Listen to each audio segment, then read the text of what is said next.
Tra i 9 miliardi e mezzo di euro dei fondi del PNRR assegnati al Veneto, quelli per l'energia e l'efficienza energetica superano i 305 milioni e per la digitalizzazione e innovazione arrivano quasi a 208 milioni.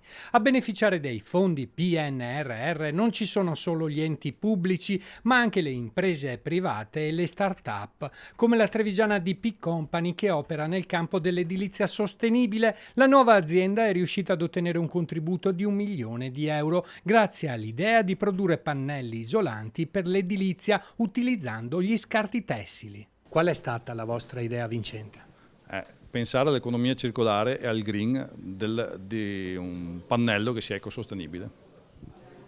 Ottenere i finanziamenti è stato difficile. Non è stato facile, ma con bravi tecnici ci siamo riusciti. Ci vuole una preparazione documentata bene, presentare un prodotto innovativo con un recupero di materiali che dovrebbero andare in discarica è un'idea direi che paga, economia circolare e questo premio l'ha ricevuto grazie a questo. Per comuni ed imprese il PNRR rappresenta un'imperdibile opportunità che tuttavia si sta scontrando con una fortissima difficoltà nella realizzazione a causa di strutturali carenze di personale e di competenze tecniche adeguate a supporto.